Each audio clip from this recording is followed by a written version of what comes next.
Večeras se nalazim u, po mom mišljenju, najljepšem klubu u Sarajevu.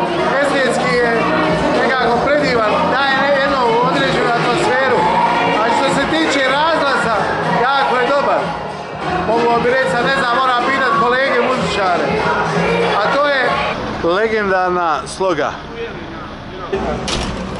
Večeras sam tu zbog idemo jako vela havle. Ovo je mjesto gdje smo počeli svirati. Negdje je bila ovdje prostorija, kad smo imali 15-16 godina. Počeli smo, onda je prvi naš nastup ovdje bio kao predgrupa Siktera, gdje je prvi s prvim albumom. I da mnogo još nastupa poslije. I drago nam je da smo opet večeras ovdje. Hvala vam što ste došli.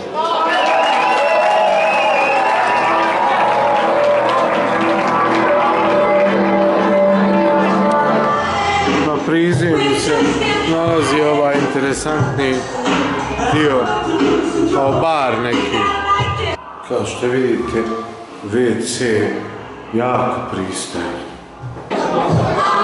Ovdje je čak još jedna terasa i ovdje se isto tako može sjediti.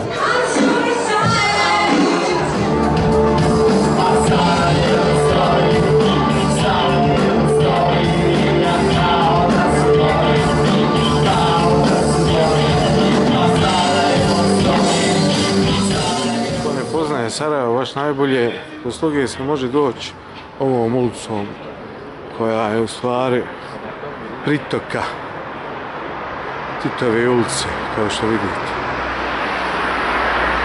Preko puta McDonald'sa.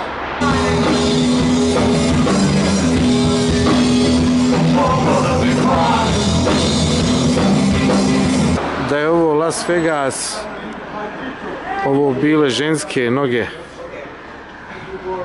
ali ovo je Los Rajvos.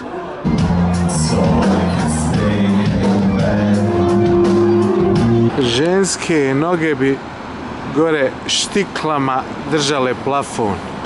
Strehu, što bi se reklo.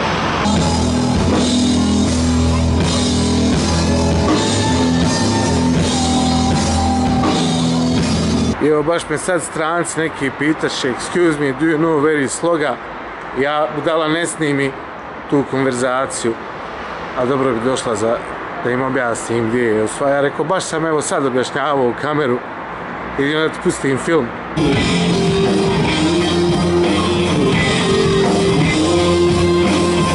Mora da mu sve iz početka, ko za njega, na uho.